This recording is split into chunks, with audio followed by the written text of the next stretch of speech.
Hello everyone, welcome to civil staff IAS. So आज के lecture में हम डिस्कस करेंगे लोकल गवर्नेंस। अगेन ये इंपॉर्टेंट टॉपिक बन जाता है। एज यू नो, ये हमारी प्रतिबद्ध सीरीज चल रही है जहां पर पॉलिटी से रिलेटेड जितने भी आपको टॉपिक्स देखने को मिलते हैं उसकी थ्योरी एज वेल एज हम पीवाईक्यूज करते हैं डिस्कस, राइट। सो आज का टॉपिक है लोकल गवर्नेंस। काफी सारे क्वेश्चंस आपको यहाँ पर देखने को मिलेंगे प्रीवियस ईयर क्वेश्चन से, so that we will discuss in detail. Let's start the session. सबसे पहला टॉपिक है which is the system of democracy at the top cannot be successful unless one builds on it the foundation from below.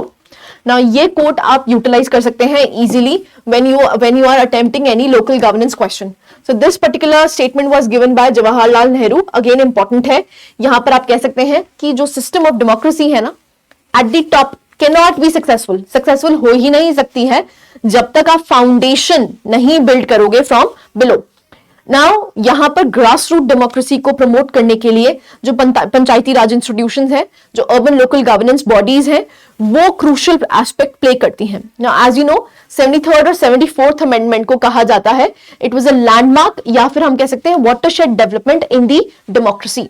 So ideals of democracy को promote करने के लिए जो 73rd और 74th amendment है they are very crucial, right. So इसकी historical chronology देख लेते हैं। प्री इंडिपेंडेंस आपको क्या देखने को मिलता है, तो 1687 में पहली फर्स्ट मुंबई कॉर्पोरेशन बनाई गई थी एट मद्रास, ठीक है। 1793 में जो चार्टर एक्ट है वहां पर स्टैट्यूटरी स्टेटस दिया गया लोकल सेल्फ गवर्नेंस को। 1870 में मेयो रेजोल्यूशन आपको देखने को मिलता है और 1882 में लॉर्ड रिपन का रेजोल्यूशन देखने को मिलता है। इसको कहा जाता है the Magna carta of local self governance, right. 1907 में रॉयल कमीशन डिसेंट्रलाइजेशन पे बनाया जाता है और 1937 में कांग्रेस रूल ने इसको एम्पावर भी किया था, right. So these are some of the steps that were taken pre independence. Now Ripon का जो रेजोल्यूशन है वहां पर आपको इलेक्टेड मेंबर्स देखने को मिले। सो एक तरह से इनडायरेक्ट गवर्नमेंट कंट्रोल था और यहां पर लोकल सोर्सेज दिए गए थे फॉर लोकल गवर्नेंस, जिससे कि जो लोकल रेवेन्यू है वो कलेक्ट कर पाए, right. So royal commission called local self governance unsatisfactory. उन्होंने यहां पर अनसैटिस्फैक्टरी कहा इसको। ऐसा क्यों? क्योंकि रिसोर्सेज की एक तो शॉर्टेज थी, दूसरा ऑफिसर्स ने काफी ज्यादा कंट्रोल कर लिया था, एजुकेशनल अवेयरनेस बहुत कम थी। मतलब पावर तो दे दी हाथों में, लेकिन प्रॉब्लम कहां पर है, they do not have the skill, जिससे कि वो प्रॉपर्ली रूल नहीं कर पा रहे थे। और यहां पर आपको नैरो फ्रेंचाइज देखने को मिला। दैट मींस यहां पर जो इनडायरेक्ट कंट्रोल आपको देखने को मिलता है, इनडायरेक्ट इलेक्शंस देखने को मिले, वहां पर जो फ्रेंचाइजी थी, मतलब जो एक्चुअली में पार्टिसिपेट कर रहे थे इलेक्शंस में, उसका जो नंबर है वो काफी ज्यादा नैरो आपको देखने को मिला, राइट। सो पोस्ट इंडिपेंडेंस की अगर बात करते हैं तो आर्टिकल 40 के तहत आपको देखने को मिलता है एंट्री 5 लिस्ट 2 ऑफ शेड्यूल 7। तो 1952 में कम्युनिटी डेवलपमेंट प्रोग्राम बनाया जाता है जिसमें ब्लॉक्स को एक तरह से फोकस पॉइंट लाया जाता है। 1957 में बलवंत राय मेहता कमेटी आपको देखने को मिलती है जिसमें इन्होंने रीआइट्रेट किया था कि यहां पर कॉन्स्टिट्यूशनल स्टेटस दो किसको, लोकल सेल्फ गवर्नेंस बॉडीज को। 1959 में फर्स्ट नागपुर सेशन आपको देखने को मिलता है जिसके तहत आप कह सकते हैं यहां पर लोकल सेल्फ गवर्नेंस को इंप्रूव किया गया था। ऐसे ही 1977 में अशोक मेहता कमेटी आपको देखने को मिलती है। 1985 में जीवी के राव, देखो ये सब हम स्टैटिक पोर्शन में पढ़ते हैं, ठीक है। तो इनकी क्या रिकमेंडेशंस दी that we read in detail. ऐसे ही एलएम सिंघवी की बात करते हैं तो 1986 में आपको देखने को मिलता है एंड 1992 में इवेंचुअली आपको 73rd और 74th अमेंडमेंट देखने को मिलता है। 73rd अमेंडमेंट से हमने पंचायती राज इंस्टीट्यूशंस को स्ट्रेंथन किया और 74th अमेंडमेंट से आपको म्युनिसिपल कॉर्पोरेशंस देखने को मिलती है। तो बेसिकली वी डेमोक्रेटाइज और we constitutionalized the local self governing bodies, right. Clarity है नाउ। सो आप देख सकते हैं ग्राम सभा का आर्टिकल नंबर बहुत इंपॉर्टेंट हो जाता है 243A। सो बेसिकली ये ग्राम सभा को रिकॉग्नाइज करता है as a body to perform the functions at the village level. Village level पे परफॉर्म करने के लिए जो भी एक्टिविटीज हैं वो कौन करेगा, ग्राम सभा ही करेगा। तो ग्राम सभा का फंक्शन क्या है, सबसे पहले एक तो विजिलेंस और एक तरह से यूनिटी एंड हार्मनी प्रमोट करता है। एक तरह से जो भी स्कीम्स हैं जो ग्रास रूट लेवल पे इंप्लीमेंट करनी है उसके लिए भी बॉडी कौन सी बन जाती है, ग्राम सभा बन जाती है। बजट और ऑडिट रिपोर्ट्स भी ये कंसिडर करते हैं, ये एडमिनिस्ट्रेशन को रिपोर्ट भी करते हैं। एक तरह से ये प्रपोज करते हैं फ्रेश टैक्सेशन और select beneficiaries for the scheme. तो जो भी स्कीम्स नेशनल लेवल पे चल रही हैं उसके बेनिफिशियरीज कौन होंगे ये भी कौन डिसाइड करता है, ग्राम सभा ही डिसाइड करती है। ग्राम सभा में प्रॉब्लम्स भी बहुत सारी हैं। सबसे पहले लार्ज अनवील्डी बॉडी। ना अनवील्डी की अगर बात करते हैं तो आप देख सकते हैं यहाँ पर वार्ड सभा को रिफॉर्म करने की जरूरत है। ये सेकंड जो आपकी एआरसी है, एडमिनिस्ट्रेटिव रिफॉर्म्स कमीशन है, उन्होंने भी रेकमेंड किया है। दूसरा, डिसरिगार्ड ऑफ एजेंडा और प्री प्लान्ड इश्यूज।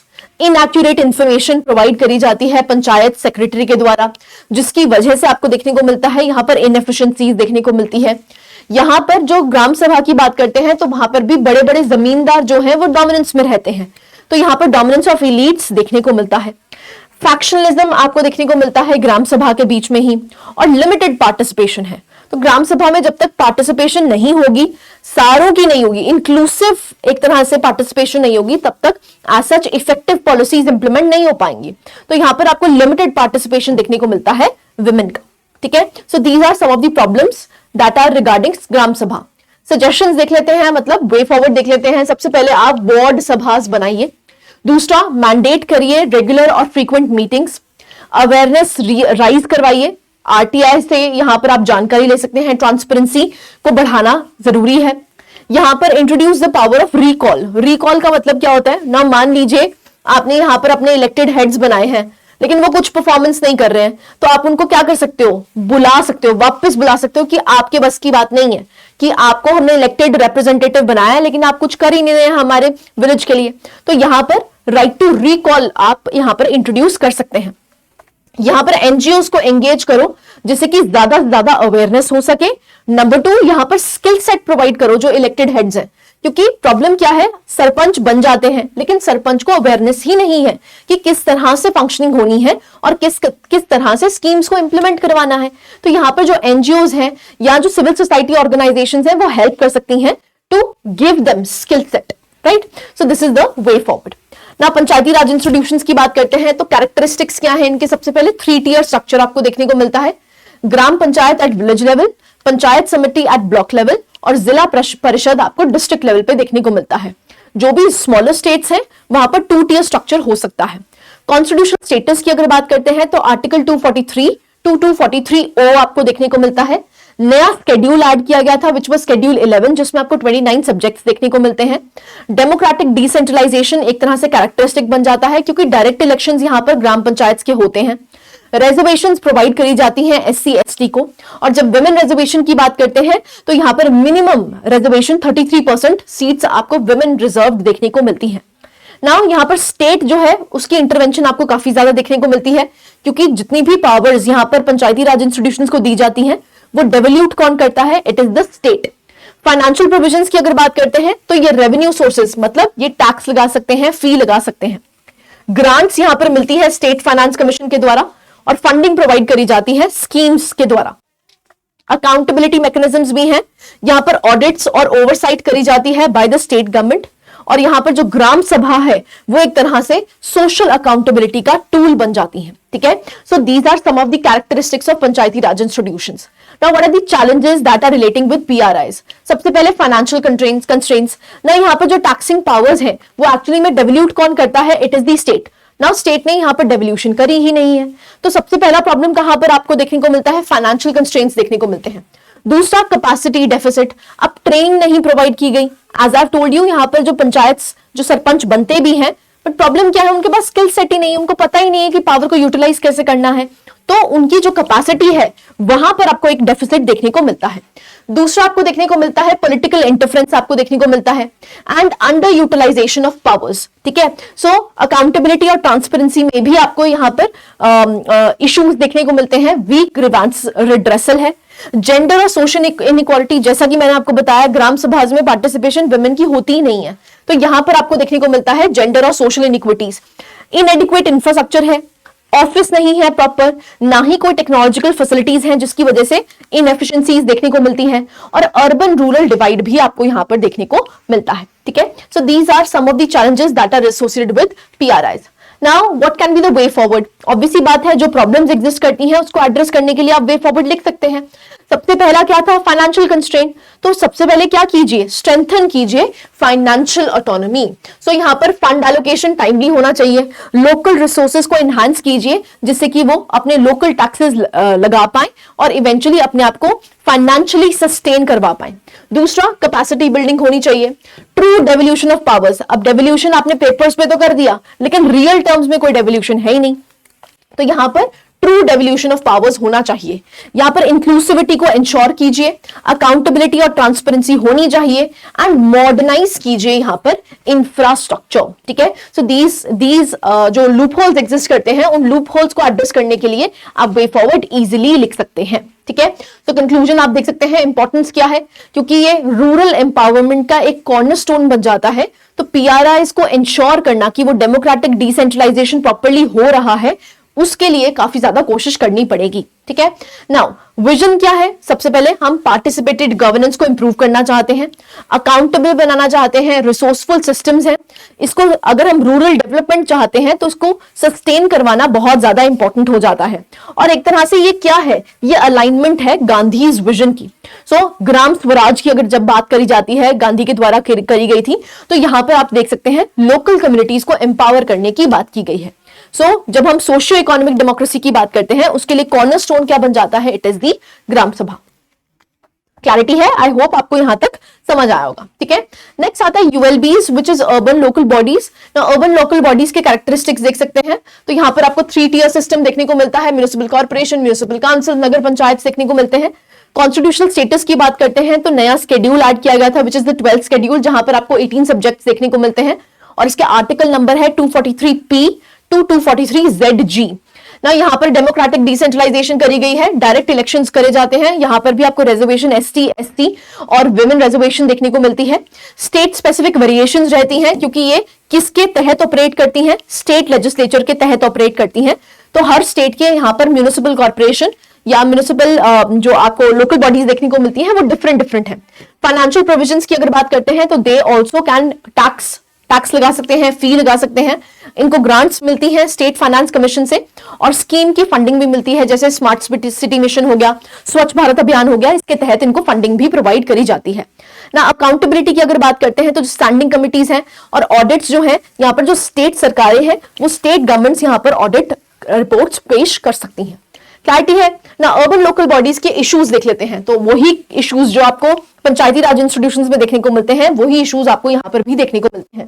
तो सबसे पहले फाइनेंशियल कंस्ट्रेंट्स आपको देखने को मिलते हैं, तो यूएलबीज सिर्फ 44% ऑफ रेवेन्यू जनरेट कर पाती हैं। अब मेजरली ये किस में निर्भर रहती है, स्टेट या सेंट्रल ट्रांसफर्स पे ही निर्भर रहती है।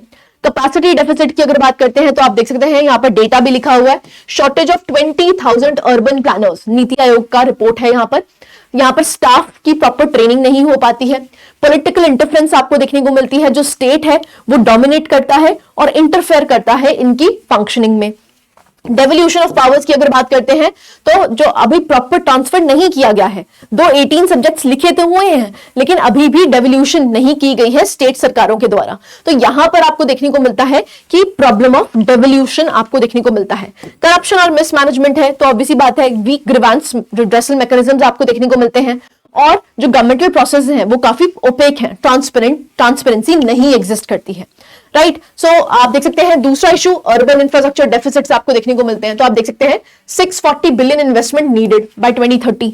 अब भाई धीरे धीरे करके सारे जो गांव है वो शहर में कन्वर्ट हो रहे हैं, तो ऑब्वियसली बात है अर्बन गवर्नेंस को इंप्रूव करने के लिए क्या चाहिए, पैसा चाहिए। तो यहां पर आप देख सकते हैं मैकिंजी की रिपोर्ट है जिसमें यह कहा गया है 640 billion investment is needed. Poor waste management आपको देखने को मिलता है, इवन एनवायरमेंटल चैलेंजेस आपको देखने को मिलते हैं, जैसे urban sprawl and pollution. 75% of urban water bodies are polluted and this was given by CPCB 2021। तो यहां पर आप देख सकते हैं पुअर मैनेजमेंट है। सोशल इनइक्विटीज भी देखने को मिलती है, 17% अर्बन पॉपुलेशन जो है वो स्लम्स में रहती है, ये सेंसस 2011 के तहत आपको देखने को मिलता है। Lack of services for marginalized groups, ऐसे रूरल अर्बन डिवाइड देखने को मिलता है, पर आपको पेरिफेरल एरियाज जो हैं वो अंडर डेवलप देखने को मिलते हैं, जैसा कि आप दिल्ली एनसीआर में भी देख सकते हैं। लार्जेस्ट स्लम्स, धारावी आपको लार्जेस्ट स्लम देखने को मिलता है। तो बेसिकली यहाँ पर क्या है, जो पेरिफेरल एरियाज हैं वो अंडर डेवलप देखने को मिलते हैं और जो इंफ्रास्ट्रक्चर है वो भी काफी ज्यादा लिमिटेड आपको देखने को मिलता है। ठीक है, so these are the issues ना। इश्यूज को एड्रेस करने के लिए आप वे फॉरवर्ड लिख सकते हैं। तो ऑब्वियसली बात है, जो जो प्रॉब्लम्स एग्जिस्ट करती हैं उसको एड्रेस करते हुए आप वे फॉरवर्ड लिख सकते हैं।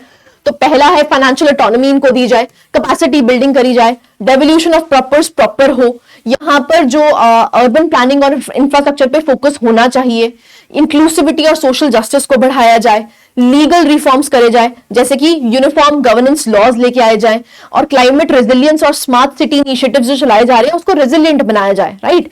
तो ये this is the need of the hour, यहां पर आप वे फॉरवर्ड लिख सकते हैं, ठीक है। सो हमने पीआरआईज के बारे में पढ़ लिया और यूएलबीज के जितने भी कैरेक्टरिस्टिक्स हैं, जो इश्यूज, चैलेंजेस, वे फॉरवर्ड जो एग्जिस्ट करता है, दैट वी हैव रेड। ना प्रीवियस ईयर क्वेश्चंस यहां से देख लेते हैं।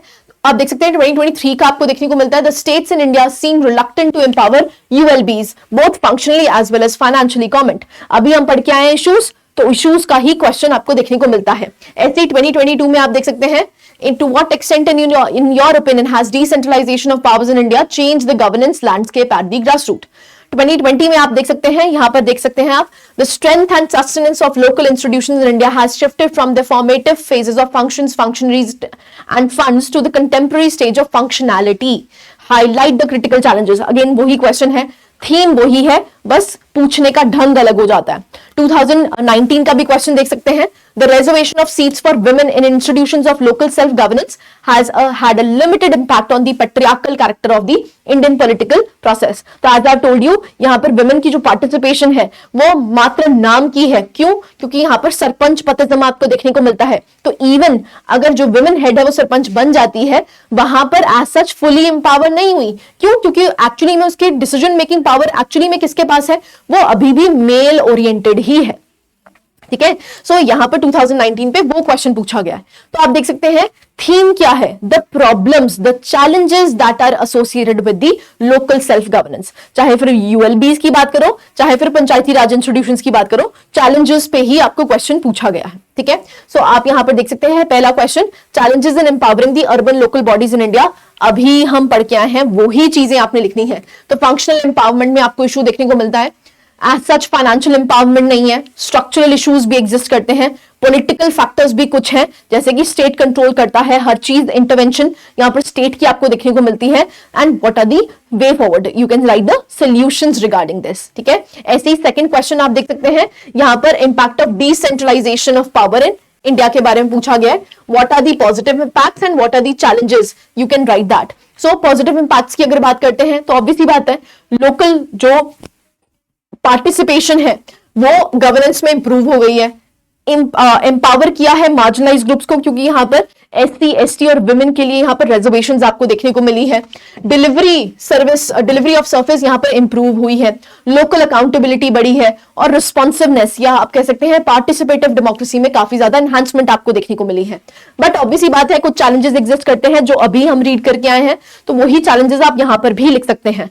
And what are the impacts, तो सोशियो पॉलिटिकल चेंजेस क्या हुए हैं, इकोनॉमिक इंपैक्ट्स क्या हुए, that you can write easily, ठीक है।